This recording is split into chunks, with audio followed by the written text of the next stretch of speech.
I'm Greg Hunter. Welcome to USAWatchdog.com. With us, a regular guest, one of the guys I have on more than probably anybody else. He's a personal friend of mine, and I can always tell when I need to have him on when I start getting pinged that people say, hey, get on Gregory Mannarino or traderschoice.net. And, of course, that's who we got on. Greg squared today. Gregory Mannarino, thanks for joining us today on USAWatchdog.com. It is great to be here, Greg. Thanks for having me back. You sent me a chart. I want to get to that in a minute because I want to kind of build to what the chart means and what your analysis is of the chart. Because in the pre-interview, we talked about that. First thing I want to talk about is gold. You are a big gold proponent, silver proponent as well, too. But we don't talk much about it. And just recently got a big pop up here, about almost $20 in a day. What are you? What's your read on gold being now approaching $1,300 an ounce? Greg, we ain't seen nothing yet. That's what I have to say with regard to the price action of precious metals here. Look, I think the easiest way to put this into a context for people to understand is the global debt issue that you and I have spoken about, I don't even know how many times, is going to get not just worse, Greg, but monumentally worse, especially in light of the geopolitical landscape, in light of the fact that world central banks have no alternative, none, and I mean zero, other than to continue to inflate and inflate and inflate. It's just so easy to understand why you need to be in hard assets right now, in an alternative currency, because again, they have no alternative. So get on the opposite side of that trade, something I've been talking about forever. These assets have nowhere to go, but higher, and I mean higher, Greg. Is this what the rush into gold is? Is that little people? Is that somebody going down to your local coin store and buying an ounce of gold? Give me a couple of silver eagles. Give me a half ounce of gold, or is this institutional players driving it up? $18-20 in a day. Well, it's institutions. It's the richest people on earth. It's governments who are asking to repatriate their gold. This should all be a big tell for everyone to understand. Look, people have a choice here, and it should be pretty evident. You can sit there and you can choose, and everyone's a free agent to hold paper. You want to hold paper dollars or paper euros or paper anything, or you can choose an alternative store of wealth, something that is proven to be so for thousands of years. It's that simple, and there's a lot of people out there who would rather be holding paper. And I say, good, let them hold as much as they want. And if it makes them happy, I'm all for it. But for anybody who's got, well, let's put this into a real terms, who's got a brain that maybe works a little bit, it's easy to understand where you need to be, why you need to bet against this debt, why you need to become your own central bank in this environment. Look, it should be clear to people that we are now at a pivotal moment, and I want to expand on that just a little bit. Whenever we see, and I urge people to do a little research about this, whenever the economy here in the United States starts to get shaky, unfortunately, it seems that we escalate or enter into new wars. And I think, unfortunately, that's where we're going. And you and I have spoken on the phone, in private conversations, and even on your show here, how that is the grand goal. There's no doubt about it. War is the goal. War has always been the goal. We're already in it. I really believe that this war started a while ago, but now it's really starting to come to the public light here. We're now into the propaganda war, something you and I spoke about earlier in the pre-interview, where we're going to start hearing all, this side saying this and another side saying that. This is very typical, very classic of what goes on at the beginning of every major engagement. And unfortunately, I feel like look, let me put another perspective on this for people that don't understand. Doesn't matter who's in the White House. Does not matter, period. The The enforcement arm of the Federal Reserve is the United States military, and I can prove that in a paragraph. If people do not understand how the petrodollar works, maybe you need to look into it. The petrodollar basically is a system which mandates the U.S. military to protect the oil of OPEC nations. And why would they do this? So there can be a continuous demand for dollars. They price their oil in U.S. dollars. It's very simple. So keep that in mind. Wars are engineered, and they will decide how much blood is going to be spilled to keep this twisted, frankly disgusting, debt-based economic model going. So that's where we are right now. And I see so much going on. If you want to show that chart that you have, we can even talk about that. Well, I think it's Before I get to this chart, I want to just kind of.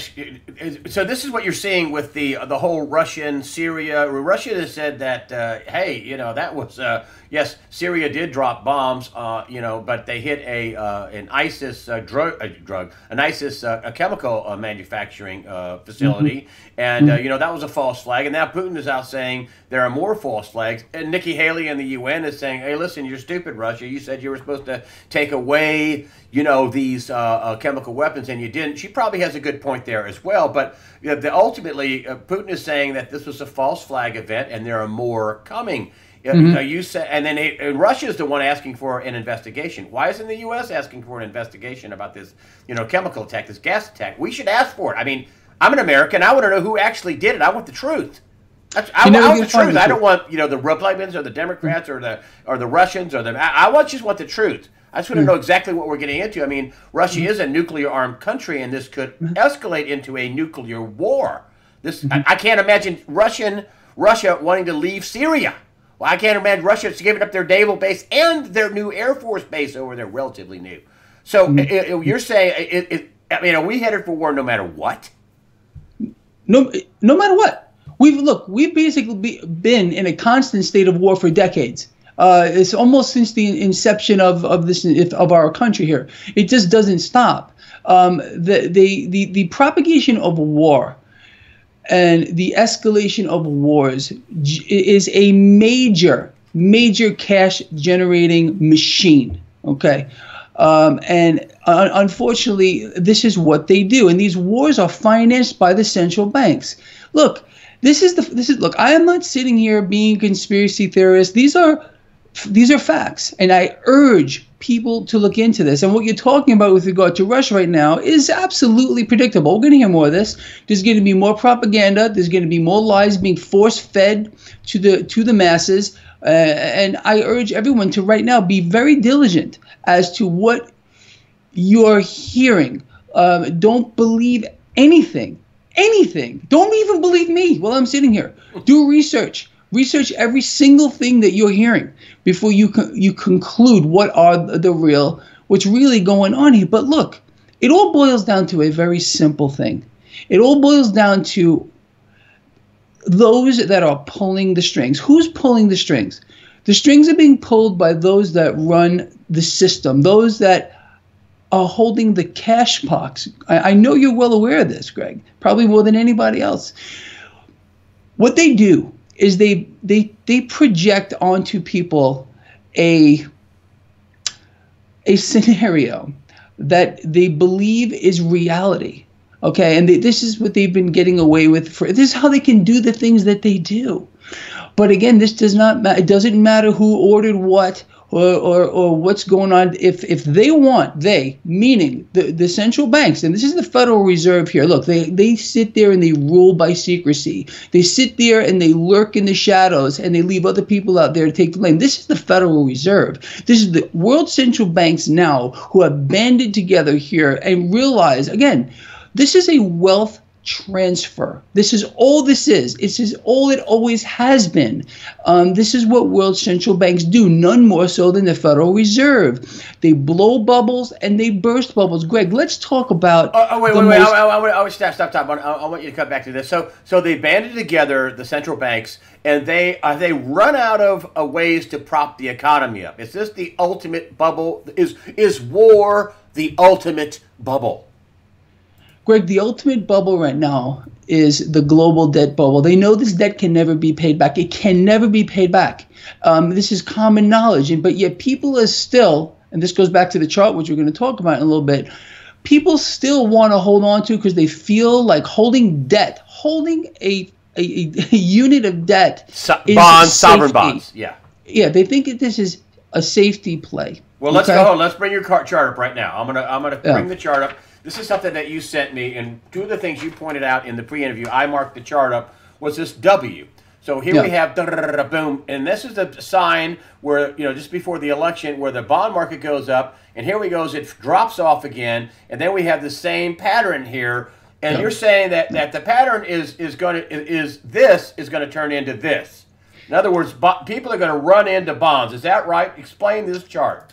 What I'm saying is, if you're looking at that chart there, that there is the possibility, nothing is written in stone here, but if you do look at that double bottom pattern, it is suggesting completely the opposite of what we are all being force-fed from the mainstream media right now, Greg. Let me put a perspective on that just real quick. We have all been told that the Federal Reserve is going to now start unloading their balance sheet. They're going to start dumping their balance sheet. And we've all been told that we're going to start to see interest rates rise because of what the Federal Reserve is doing. They're no longer going to be reinvesting their maturing Treasury securities into more debt. So the logical thing for people to assume, and this is being, again, the narrative that's being pushed on everyone from the mainstream, is that we are going to see rates rise. In a normal environment, this would happen. But we have to entertain the possibility, looking at the chart that you just showed, we have to entertain the possibility that we could see the absolute polar opposite of that.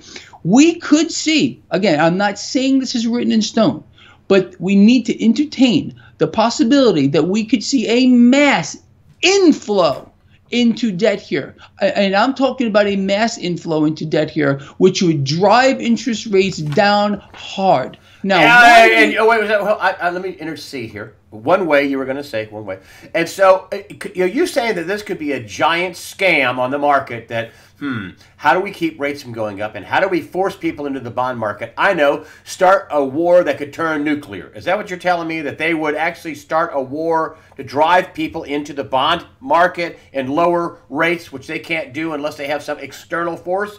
Kid me. Well, that is a logical way of looking at it here, but I think the market is smelling something. The bond market lately, and I talk about this all the time, in fact, probably too much. The bond market is trying to warn us of something, and we need to listen. We need to listen. We can't sit here and let the mainstream financial channels, the mainstream media dictate how we think. We need to look at what they're saying and kind of say, okay, what's likely the opposite of what they're saying? And more than likely that is what's going to happen here. So wait. So rates would actually, on the 10-year Treasury, they're 333 or 334, something like that. They would actually go down. People would be afraid they'd go into the market. And then here's a headline that I saw on Zero Hedge, and it says, are corporate pensions about to start dumping their $1 trillion in equity holdings? And you're saying that we could not get a bond crash, we could get a stock market crash first. Well, Greg, this is how it's going to play out here. You always got to look at the bond market first. The bond market is going to give us a signal. More specifically, looking at the 10-year yield as a trader, this is what I look at all the time here. But we're still having the issue of the flattening yield curve. This is kind of complicated. It's kind of convoluted. But what I see here, just to kind of lay it out, is the possibility. In fact, I think it's a very strong possibility that we are going to see a mass rush into perceived safety, the perceived safety of bonds. Now, why? Let's look at what's going on geopolitically. There are pawns being set up all over the place, Greg. The drums of war already are very loud. They're getting louder. Now, the market doesn't know what it really wants to do at this point. We're waiting for earnings. Earnings are going to be coming in a couple of days here. There's a lot of speculation as to what we're going to see. A lot of people are saying, hey, earnings are going to be pretty good, but I don't think that's what we need to be looking at right now. We need to be looking at geopolitical events more than what these earnings are, because I tell you something, I think forward guidance, which is more important than what the actual earnings are, has the potential to come in negatively. So it's not so much what companies' earnings are, it's so much what they're saying is going to happen. We got it? Now, the bond market there, again, going back to that chart, is kind of giving us a warning that maybe something is about to happen completely the opposite of what people are expecting.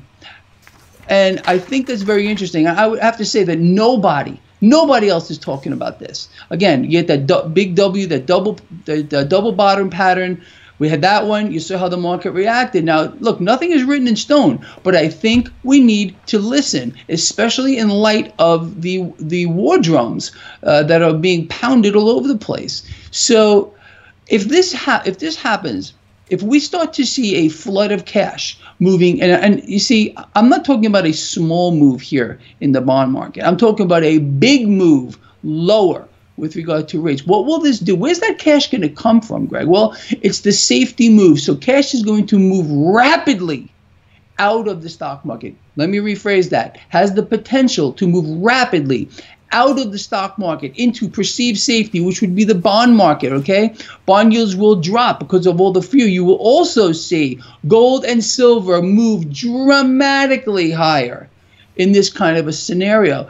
So we need to look. If we do not, as either investors, traders, or just human beings that have a functioning brain, if we don't consider all of these factors, then we're missing the big picture. There's going to be many people who are probably going to respond to this video and say, oh, Greg is crazy, it's not going to happen. Maybe Greg is crazy, but I'm just saying we need to consider that this is a scenario which may unfold, and it could have very dramatic consequences for the stock market negatively, and be very, very bullish here for bonds, obviously, and for precious metals. Oh, and what about, it doesn't have to be the United States, and Russia may not be at the center of this. I mean, now you have China moving 150,000 troops on the North Korean border, and now they've threatened that we'll take out your nuclear facilities if you cross the line. What does that mean? I mean, you could have a major blowout between China and North Korea. I mean, North Korea is probably not really much of a match for China, but they do have a 1 or 2 million man army, and they do have nuclear weapons that their Kim Jong-un is probably just crazy enough to, turn them on China. I don't know. I mean, what happens if that works out? What happens if China does take some preemptive action against North Korea? This is, all I can say is this. I believe the market is smelling something. The bond market, more specifically, is smelling something. And we need to listen. We can't just sit back and say everything is okay and everything is going to be fine here, because we understand what is going on here. Let me just bring this up too, for those people that are not aware of what's going on here. So we understand the Fed is going to start unloading the balance sheet, mortgage-backed securities, which is it's a whole story in itself, and the Treasury market here now. And wait! I hold that thought. The issue. But you had called me up and said, "Hey, man, this is a big deal. They're going to dump their bond market. You want to know what I think?" I said, "Yeah, hit me." And you were like, "Well, we're going to have the top is in real estate. We're going to ultimately have higher interest rates, and real estate markets are going to housing prices. Real estate market's going to plunge." Is that the issue you're about ready to bring up? Is that what you're still forecasting?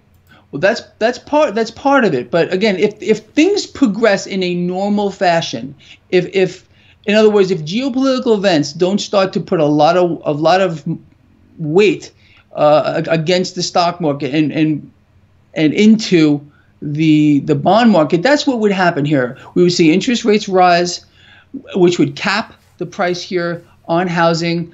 And that would open up a whole new bag of worms as well. Because again, the reason why people are feeling rich today even if they're not, it's because their houses have gone up in value. They're more apt to spend. They're more apt to spend.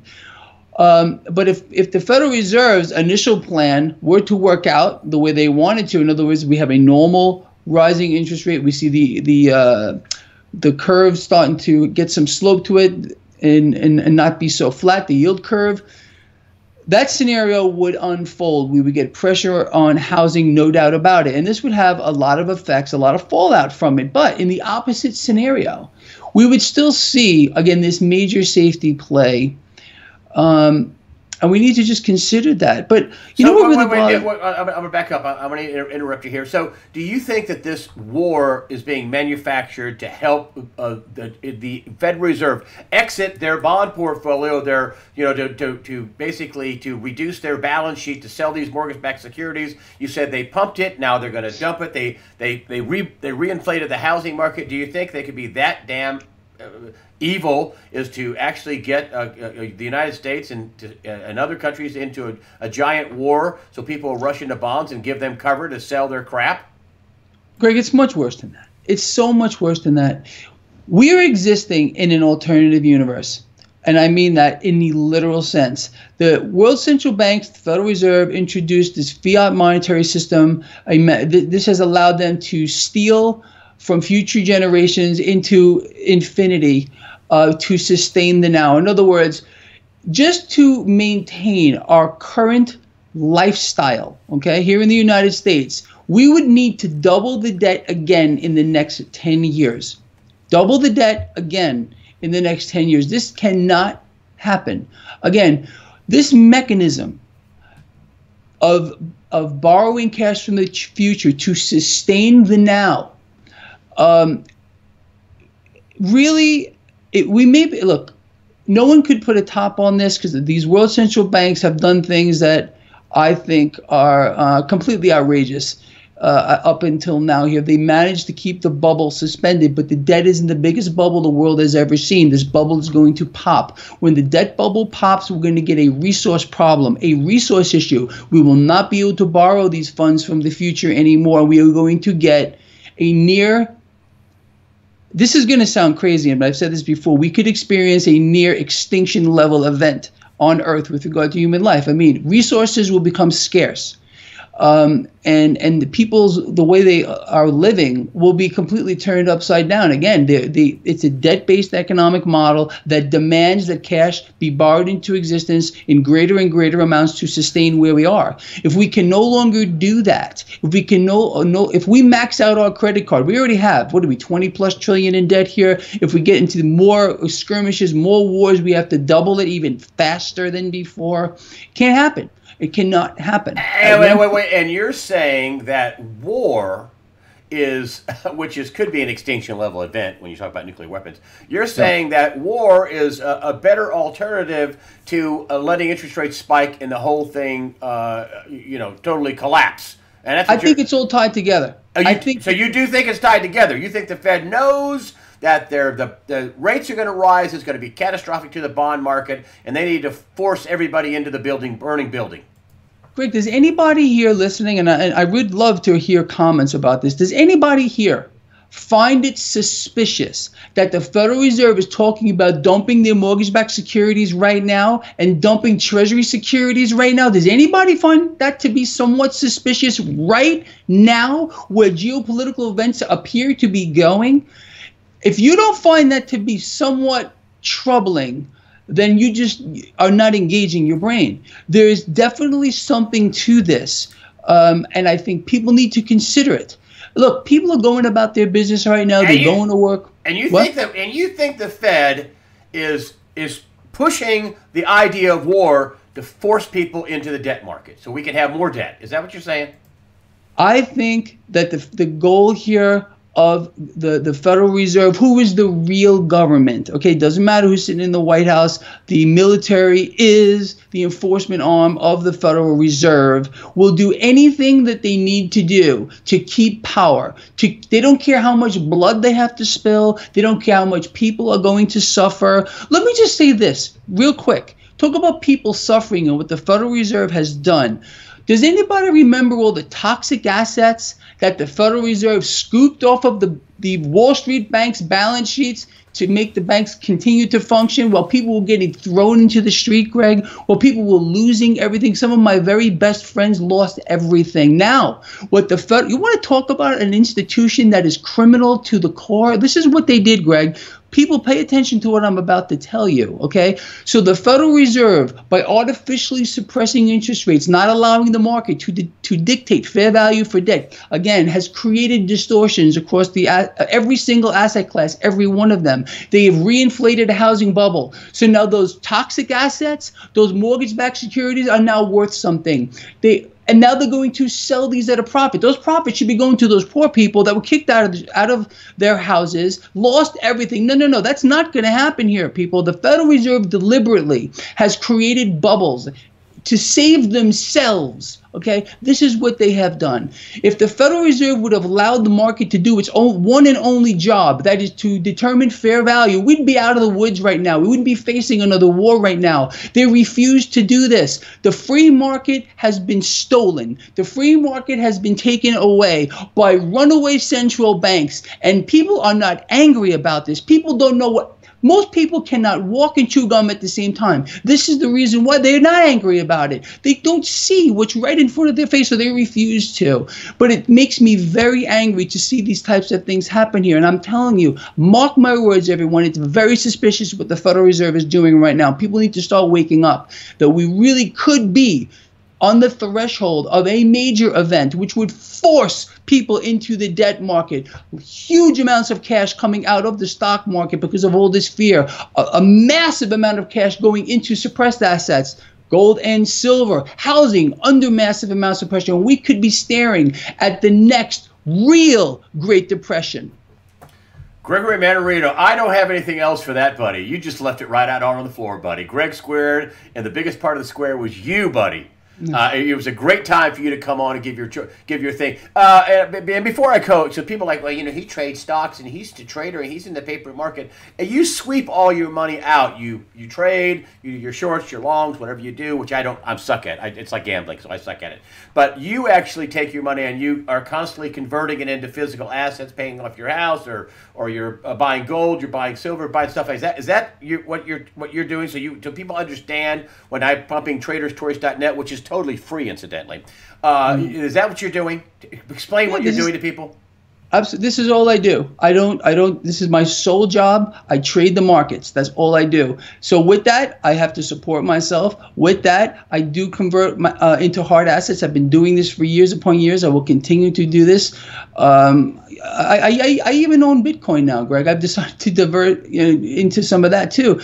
Look, you have to look for alternative currencies. The current situation is dire, like I outlined, and I know I got a little bit bent out of shape over there, but this is a serious issue, and people need to understand what may unfold, not what will, but what may unfold. We need to look at every scenario here. You can't just sit back in la-la land like they want you to do, okay? Start to think outside the box. That's my advice. And so you're saying the best play is to get yourself out of paper, pay your house off, get your car titled, buy some tires, buy food, buy gold, buy silver if you can. You're buying Bitcoin. I don't have a big position in Bitcoin. I don't have a large, but I do have some. Okay, so you do have. So you're spread out across the entire spectrum of alternative assets and physical assets and things like that. And you would tell other people to. And some people would say, well, it peaked and gold was at $1,900 in 2011, and what they did to keep this going, according to Paul Craig Roberts, PhD in economics and former assistant Treasury Secretary, said that what they did was criminal. They asked the Federal Reserve why they have a trading desk. And you're saying that things are going to get really, really distorted here, and especially with gold and silver. Is that what you're saying? Absolutely, but let's take this a step further. Why do derivatives of gold and silver exist? Why is the paper market there? Okay, Greg, it's so they can do whatever they want with it. Look, last Friday, we had a major sell-off with regard to silver. Some entity out there dumped a huge amount of paper onto the market using a market order, something that would never be done unless someone was actually trying to deliberately scare people or get them out of the market. We're going to see more of this. It happens all the time. I almost never trade the derivatives of SLV and GLD for that reason. There's not look. Let me put another perspective on this so people can understand. When we're talking about the paper derivative here of gold and silver, they're not real. There's no price discovery mechanism behind it at all. It's absolute fakery. It's completely false. So understand. And the actual metal is completely real.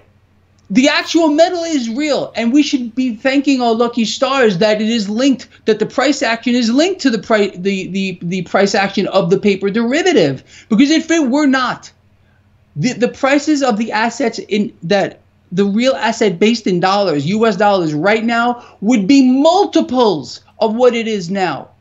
So these paper markets are existing only so they can play with it. Look, they are pulling the strings, Greg. We're just sitting here, unfortunately, about to grease the wheels of this war machine with our blood, with our guts. Your children are going to be going into fight another war here, a war that is being propagated by the Federal Reserve and other world central banks, because this is what they always do. When they need to boost the economy, bam, let's have another war. This is all going to come together, Greg, at the same time. We're existing in multiple bubbles, both to the top and inverse bubbles. All of this is going to correct at the same time. And what can trigger all this, or what they may feel they're going to allow to happen here, is another major war. And that bond market, the bond market is warning us of something. And whether it happens or not, we need to start listening. Listen now. And you say the inverse bubble, gold and silver is the inverse. In other words, it's tiny, big tiny. Time. It should be blowing up, and it's being, Look, crushed.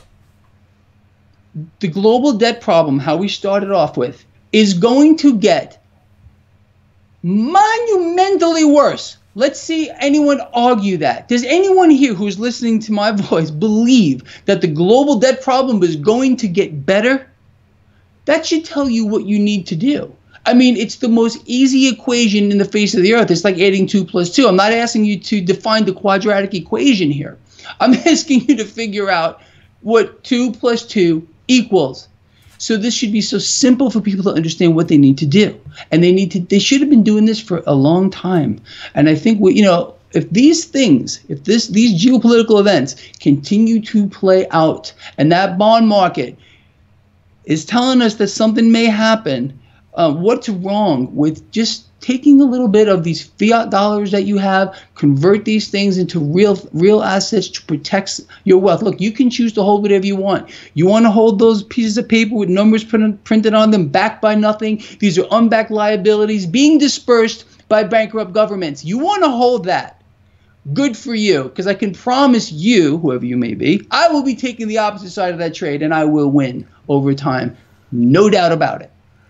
Gregory Mannarino, the sole proprietor of TradersChoice.net. That's all you do. Your entire site is free.